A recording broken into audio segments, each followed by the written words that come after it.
फटे पुराने कपड़ों में एक आदमी कंपनी में दाखिल हुआ। रिसेप्शनिस्ट की तिरस्कार भरी नजरों के बीच उसने आते ही कहा कि वह यहाँ के बोर्ड ऑफ डायरेक्टर्स के चेयरमैन से मिलना चाहता है। ये सुनते ही रिसेप्शनिस्ट ने उसे किनारे जाकर इंतजार करने को कहा। आदमी ने वैसा ही किया, लेकिन कुछ ही देर में कुछ सिक्योरिटी गार्ड आए और उसे बाहर ले गए। आदमी असंतुष्ट था, इसलिए वह तुरंत एलिवेटर की ओर बढ़ा, लेकिन सिक्योरिटी गार्ड ने फिर उसे रोक लिया। मगर उस आदमी ने सिर्फ हल्के से धक्का देकर गार्ड को किनारे कर दिया। यह देखकर सिक्योरिटी कैप्टन समझ गया कि यह आदमी आम नहीं है। उसने तुरंत अपनी लाठी निकाली और उस पर हमला कर दिया। सिक्योरिटी कैप्टन ने कई बार किए, लेकिन आदमी ने आसानी से सभी से बचाव कर लिया। फिर उस आदमी ने दरवाजा रोका और तेजी से एलिवेटर में घुस गया। किसी तरह उसने एक एम्प्लॉय कार्ड हासिल कर लिया था। उसने कार्ड निकाला और टॉप फ्लोर का एक्सेस खोल लिया। जैसे ही वह पहुंचा, सीधे जनरल मैनेजर के ऑफिस में घुस गया। कमरे में मौजूद लोग उसे देखकर हैरान रह गए। तभी पास वाले कमरे से एक औरत बाहर आई। आदमी ने उन्हें अपने बचपन के दोस्त के रूप में पहचान लिया। असल में वह इस कंपनी का असली वारिस था। 15 साल पहले डैनी रहस्यमयी तरीके से गायब हो गया था। 15 साल बाद वह लौटा, लेकिन कोई उसे पहचान नहीं पाया कि वह न्यूयॉर्क का सबसे अमीर यंग मास्टर है। डैनी ने अपने दोस्तों से फिर मुलाकात की, लेकिन कुछ कहने से पहले ही उसके दोस्त ने सिक्योरिटी को बुला लिया। सिक्योरिटी टीम अंदर आई और बंदूकें डैनी पर तान दी, जिससे वह अब कुछ नहीं कर सका। कंपनी से निकाले जाने के बाद डैनी को अपने पुराने घर लौटना पड़ा, लेकिन वहां पहुंचकर उसने देखा कि दरवाजे का ताला बहुत पहले ही बदल दिया गया था। उसने चारों ओर नजर दौड़ाई और जब देखा कि कोई नहीं है, तो वह एक छलांग में दूसरे मंजिल पर पहुंच गया। कमरे में चारों तरफ नजर डालते ही डैनी को एहसास हुआ कि यहाँ सब कुछ बदल चुका है। सिर्फ एक चीज वैसी ही थी, उनका पुराना साथ वाला फोटो। डैनी बालकनी पर खड़ा होकर अपने बचपन के दोस्तों के साथ बिताए पलों को याद करने लगा और उसने तय किया कि अब वह जरूर पता लगाएगा कि उसके साथ असल में क्या हुआ था। रात में डैनी को समझ नहीं आया कि कहां जाए, तो वह पार्क में गया और एक पेड़ के नीचे बैठकर म्यूजिक सुनने लगा। तभी एक आदमी वहां आया और दोनों के बीच अच्छी बातचीत होने लगी। जल्द ही दोनों दोस्त बन गए। उस आदमी ने डैनी के लिए अपने फोन पर जानकारी ढूंढी। तभी डैनी ने फोन की स्क्रीन पर एक खबर देखी, जिसमें लिखा था कि वह और उसके माता पिता एक प्लेन क्रैश में मारे गए थे। अगली सुबह डैनी अपनी दोस्त जॉय के पास सब कुछ समझाने गया, लेकिन उसने उसे बोलने का मौका ही नहीं दिया, बल्कि उसने चेतावनी दी कि अगर वह उसे दोबारा परेशान करेगा तो वह पुलिस को बुला लेगी। आखिरकार डैनी को वहां से जाना पड़ा, लेकिन तभी अचानक एक टैक्सी तेजी से डैनी की ओर बढ़ी और हैरानी की बात यह थी कि डैनी ने आसानी से उसके ऊपर छलांग लगा दी। ये देखकर जॉय हैरान रह गई। डैनी फिर पार्क में गया और वहां मार्शल आर्ट्स का अभ्यास करने लगा, लेकिन लोग उसे भिखारी समझ बैठे। किसी ने उसे पैसे दिए तो डैनी ने वो पैसे लौटाने की कोशिश की, लेकिन वो चीनी औरत पैसे लेने को तैयार नहीं थी। तभी उसे एहसास हुआ कि वो औरत मार्शल आर्ट्स स्कूल के लिए पोस्टर बांट रही थी। मार्शल आर्ट्स स्कूल देखकर डैनी ने सोचा कि वह उस औरत से नौकरी मांगे, लेकिन उस औरत ने डैनी की तरफ देखा जैसे उसे यकीन ही न हो कि उसके जैसे इंसान को मार्शल आर्ट्स आता भी होगा। उसने कुछ कहे बिना मुड़कर वहां से चली गई। इसके बाद डैनी अपने पुराने दोस्त वॉर्ड के ऑफिस पहुंचा और उसकी कार चुरा ली। वॉर्ड मजबूर होकर उसी कार में डैनी के साथ बैठ गया। इसी मौके का फायदा उठाकर डैनी वॉर्ड से सब कुछ साफ साफ बात करना चाहता था, लेकिन अचानक वॉर्ड ने बंदूक निकाल ली और डैनी की तरफ तानते हुए उसे तुरंत कार रोकने को कहा। डैनी ने वॉर्ड की बात मानी और कार रोक दी, लेकिन उसने चेतावनी दी कि दोबारा उस पर बंदूक न ताने। वॉर्ड ने डैनी की बात को अनसुना कर दिया और बंदूक में गोली भरने लगा। वॉर्ड की जिद देखकर डैनी ने झटके से बंदूक पकड़ी और पल भर में उसे वॉर्ड की तरफ मोड़ दिया। डैनी का वॉर्ड को नुकसान पहुंचाने का कोई इरादा नहीं था, वह तो बस सच जानना चाहता था। आखिरकार वॉर्ड को 15 साल पहले की सच्चाई बतानी पड़ी।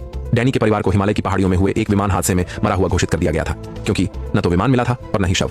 डैनी ने वॉर्ड को बताया कि वही डैनी है। वॉर्ड ने सबूत मांगा, लेकिन डैनी के पास कोई सबूत नहीं था। वह बस उनके बचपन की बातें याद करके बताने लगा। इसके बावजूद वॉर्ड ने उसे मानने से इनकार कर दिया। गुस्से में डैनी ने एक्सीलरेटर दबाया और कार को तेजी से रेलिंग की ओर बढ़ा दिया। डैनी बस वॉर्ड को डराना चाहता था ताकि वह सच बोल दे, लेकिन वॉर्ड डर तो गया, पर फिर भी उसने मानने से इनकार कर दिया। खुशकिस्मती से डैनी ने समय रहते ब्रेक लगा दिया और कार रेलिंग से टकराने से बच गई। अब उसके पास जाने के लिए कोई जगह नहीं बची थी, तो वह उसी मार्शल आर्ट्स स्टूडियो पहुंचा जहां सुबह उस चीनी औरत ने फ्लायर लगाए थे। डैनी ने वहां मौजूद सबसे ताकतवर फाइटर को चुनौती दी, लेकिन उस औरत ने उसकी बात ठुकरा दी और उसे स्टूडियो से बाहर निकाल दिया। डैनी के पास कोई और रास्ता नहीं था, इसलिए वह अकेला सड़क पर निकल पड़ा। तभी अचानक एक राहगीर ने डंडा निकाला और डैनी पर हमला कर दिया, लेकिन डैनी ने तेजी से प्रतिक्रिया दी और एक ही किक में उसे जमीन पर गिरा दिया। ऊपर खड़ी कॉलिन ने यह सब देखा और हैरान रह गई, क्योंकि डैनी असल में उतना डरपोक नहीं था जितना दिखता था। डैनी ने ध्यान से हमलावर को देखा और पाया कि वह वॉर्ड का बॉडीगार्ड था। तभी उसने देखा कि सड़क के दूसरी तरफ उसके कुछ और साथी बंदूकें निकाल रहे हैं। ये देखते ही डैनी तुरंत वहां से भागा। वह सीधे एक भीड़ भरे मार्केट में घुस गया और भीड़ का फायदा उठाकर गायब हो गया। चलते चलते उसने एक ठेले से मांस खरीदा और भीड़ में खो गया। बॉडीगार्ड अब भी हर जगह डैनी की तलाश में थे।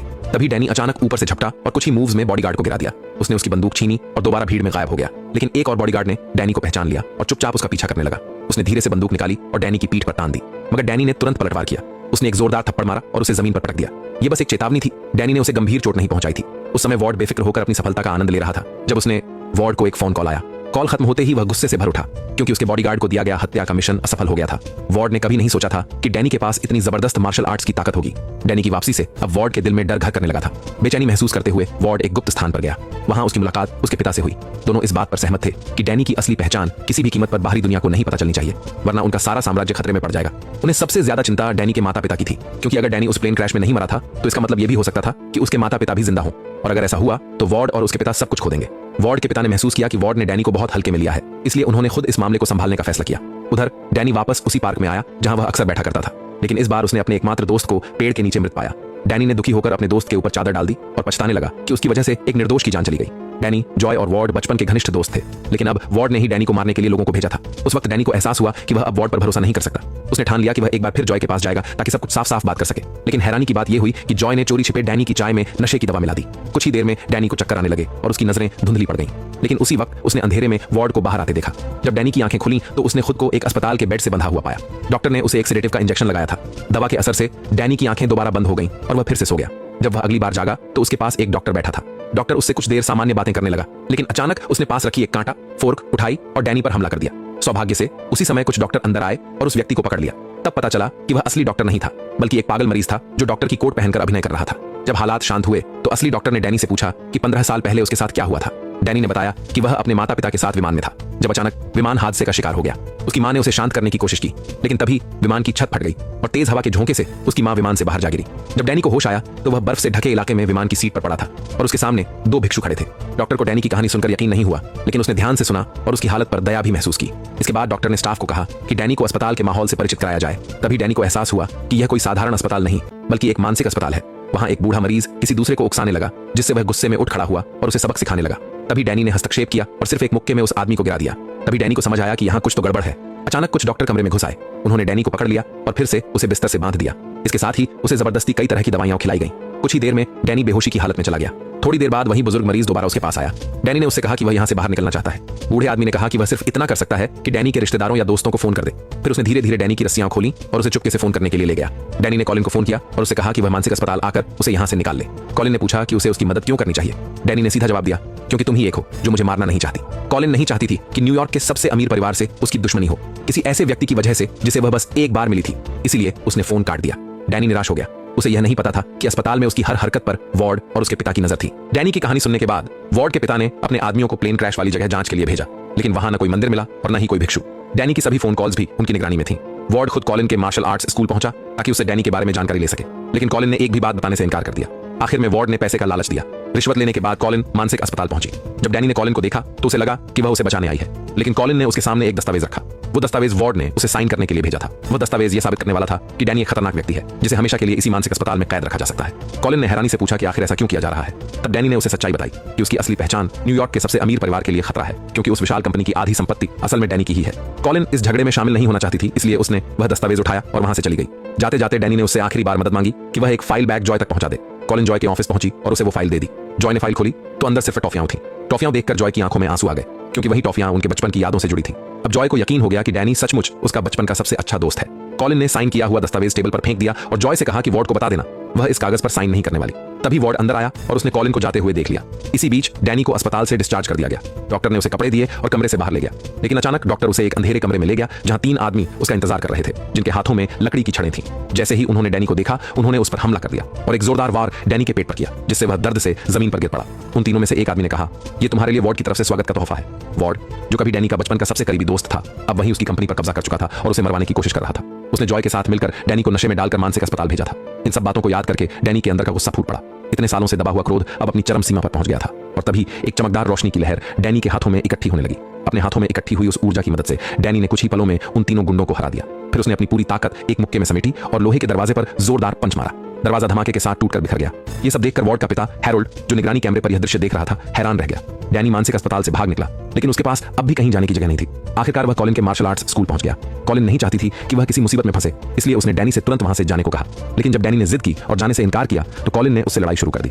दोनों के बीच एक जबरदस्त मुकाबला हुआ जो दूर से देखने पर किसी नृत्य जैसा लग रहा था। कुछ ही देर में डैनी ने बढ़त हासिल कर ली और कॉलिन को कोने में धकेलकर पकड़ लिया ताकि वह भाग न सके। लेकिन मार्शल आर्ट्स स्कूल की हेड होने के नाते कॉलिन इतनी आसानी से हार मानने वाली नहीं थी। उसने पलटवार किया, पर डैनी ने उसे कंधे की एक मूव से गिरा दिया।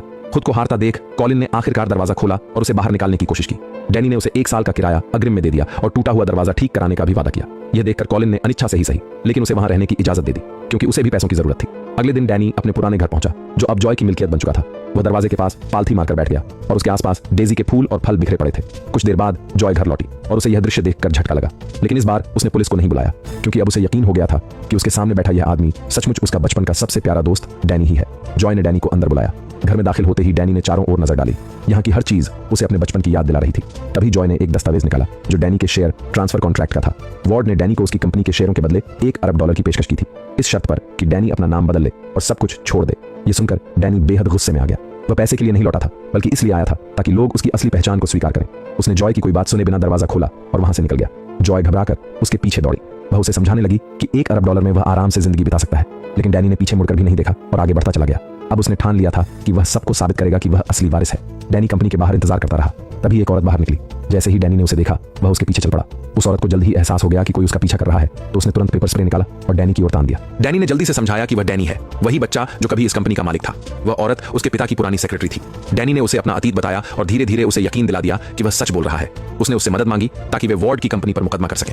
अगले दिन दोनों फिर मिले। ये मुकदमा उस वकील के लिए भी चुनौती बन गया जिसने कभी कोई केस नहीं हारा था, क्योंकि डैनी के पास अपनी पहचान साबित करने का कोई ठोस सबूत नहीं था। अपना जन्म प्रमाण पत्र खोजने के लिए डैनी अस्पताल के पुराने रिकॉर्ड रूम में पहुंचा, लेकिन वहां अंदर पहले से ही एक काले कपड़ों वाला आदमी मौजूद था।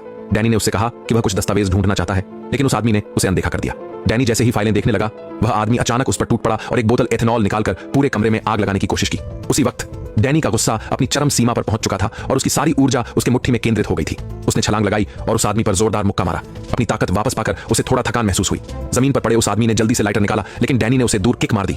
उसने फिर से एक फल चाकू निकाला, लेकिन डैनी ने उसे रोक दिया। उसने देखा कि अब वह लड़ाई नहीं कर सकता, तो भागने की कोशिश की, लेकिन डैनी ने उसे रोका और एक मुक्के से गिरा दिया। वह जल्दी से लाइटर उठाया और कमरे में आग लगा दी। वह तेजी से बाहर भाग गया, जबकि डैनी अभी भी अंदर था।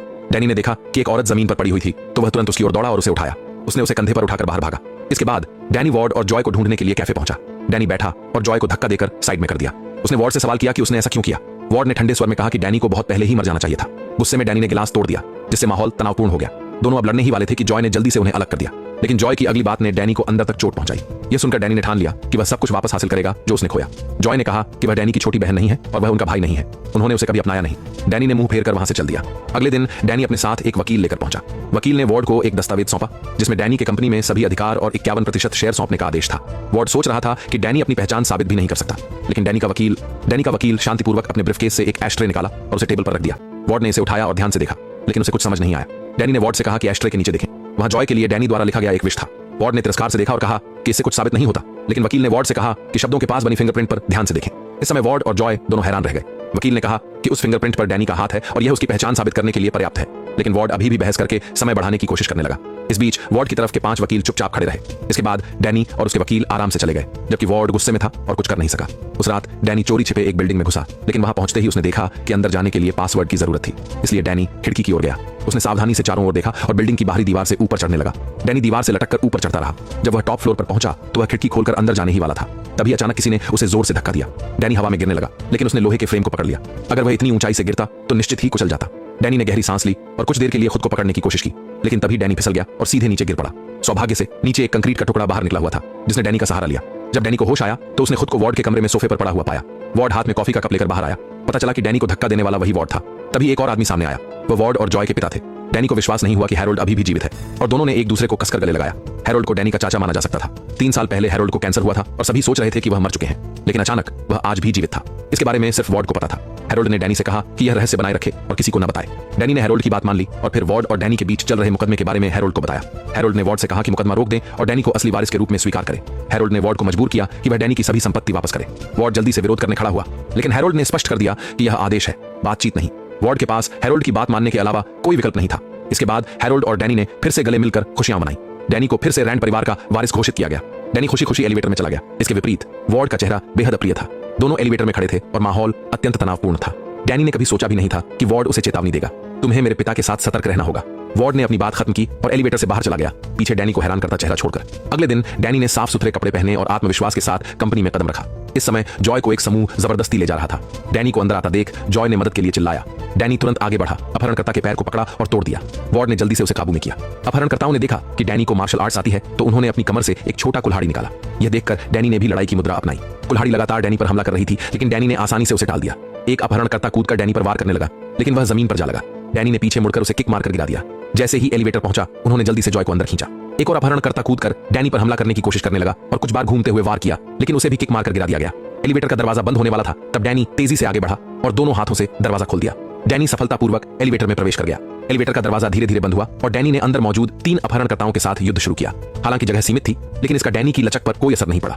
जब एलिवेटर का दरवाजा खुला तो सभी अपहरणकर्ता डैनी द्वारा आसानी से निपटाए जा चुके थे। अपहरणकर्ताओं ने अपने साथियों को ब्लैक हेवन लौटने के लिए कहा और जल्दी से भाग गए। डैनी जॉय को मार्शल आर्ट्स स्कूल ले गया और कॉलिन से ब्लैक हेवन के बारे में पूछा। कॉलिन ने कहा कि ब्लैक हेवन ब्रैड म्यू का इलाका था। ब्रैड म्यू यहाँ का एक बहुत बड़ा गैंग था, इसलिए डैनी ने खुद जाकर बातचीत करने का फैसला किया। डैनी चाइनाटाउन में ब्लैक हेवन रेस्टोरेंट पहुंचा। वह दूसरी मंजिल पर गया और सीधे रिसेप्शन डेस्क पर जाकर रिसेप्शनिस्ट से कहा कि उनके बॉस को बुलाकर उससे मिलाया जाए। डैनी की जबरदस्त मौजूदगी देखकर उसने तुरंत वेटर को पहले जाने का इशारा किया। तभी एक समूह छड़ों के साथ दरवाजा खोलकर बाहर आया। डैनी के सामने वही लोग थे जिन्हें उसने पहले हराया था। अचानक एक गंजा बूढ़ा आदमी अंदर आया, एडम, जो इस जगह का प्रमुख था। डैनी ने उससे पूछा कि उसने जॉय पर हमला करने के लिए किसी को क्यों भेजा।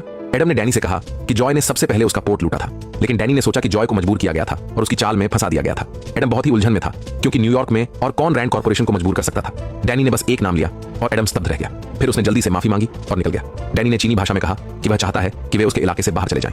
इसके बाद डैनी मार्शल आर्ट्स स्कूल लौट आया और रिपोर्ट किया कि मामला सुलझ गया। अचानक डैनी ने कॉलिन का हाथ पकड़ लिया, जिससे वह चौंक कर पीछे हट गई। पता चला कि डैनी सिर्फ कॉलिन की जॉइंट की डिसलोकेशन ठीक करना चाहता था, इसलिए कॉलिन को उसका हाथ देना पड़ा। डैनी ने उसका हाथ रगड़ा और जानबूझकर समय लंबा खींचा ताकि वह उसे थोड़ी देर और छू सके। कुछ समय तक हाथ रगड़ने के बाद कॉलिन का हाथ सामान्य हो गया। फिर डैनी ने जॉय को मार्शल आर्ट्स स्कूल से बाहर ले गया। इसी समय ब्लैक हेवन रेस्टोरेंट में एडम अपने अधीनस्थों के साथ डिनर कर रहे थे कि अचानक कुछ मास्क पहने लोग अंदर दौड़े। वे उस व्यक्ति को ढूंढने आए थे जिसने जॉय को हराया था। एक गंजा आदमी सामने आया और अपनी गलती स्वीकार की। फिर एक और आदमी काले कपड़ों में आगे बढ़ा। गंजा आदमी हमला करने ही वाला था कि उसे सीधे सिर में चाकू से वार किया गया और वह जमीन पर गिर गया। तभी एडम का समूह समझा कि यही वे लोग थे जिन्होंने उनका पोर्ट लूटा था। इस समूह का नाम था हैंड। उधर रैंड एंटरप्राइजेस की बिल्डिंग में व्यापार के टाइकून एक बंद बैठक कर रहे थे कि अचानक कॉन्फ्रेंस रूम का दरवाजा खुला। सभी ने सिर घुमाकर देखा कि डैनी आत्मविश्वास के साथ अंदर आ रहा है। माहौल अजीब हो गया। डैनी सीधे कॉन्फ्रेंस टेबल की ओर गया और एक कुर्सी खींचकर आराम से बैठ गया। सभी ने जिज्ञासु नजरों से डैनी को देखा, लेकिन सीईओ वार्ड ने सिर झुकाया और कुछ कहने की हिम्मत नहीं की, क्योंकि डैनी 51% शेयर रखने वाला शेयर होल्डर था। बैठक आगे बढ़ी। रैंड एंटरप्राइजेस ने अभी एक नया एंटी पैरासिटिक ड्रग सफलतापूर्वक रिसर्च किया था। इस दवा का मार्केट साउथ अमेरिका और यहां तक कि ईस्टर्न यूरोप तक फैला हुआ था। प्रोडक्ट की कीमत तय करते समय एक महिला ने सभी को बताया कि दवा का प्रत्येक वायल बनाने की लागत केवल लगभग $1 है। एक आदमी ने सुझाव दिया कि कीमत $50 रखी जाए ताकि भारी मुनाफा कमाया जा सके। एक आदमी ने कहा कि उसने सोचा कि जीवन रक्षक दवाओं की कीमत इतनी ऊंची नहीं रखनी चाहिए, लेकिन वार्ड ने कहा कि यही बिजनेस की दुनिया का तरीका है। डैनी ने घोषणा की कि वह इसे केवल लागत मूल्य पर बेचेगा, जिससे कॉन्फ्रेंस रूम में मौजूद सभी लोग हैरान रह गए, लेकिन किसी की भी हिम्मत नहीं हुई कि वह विरोध करे। डैनी ने दृढ़ता से कहा कि वह दूसरों के दर्द से लाभ नहीं कमा सकता। वार्ड ने डैनी को याद दिलाया कि सबसे बड़े शेयर होल्डर के रूप में पहले दिन ज्यादा दिखावा नहीं करना चाहिए, लेकिन डैनी को कोई परवाह नहीं थी। डैनी ने कहा कि वह सबसे बड़ा शेयर होल्डर है, इसलिए उसे निर्णय लेने का अधिकार है। अंत में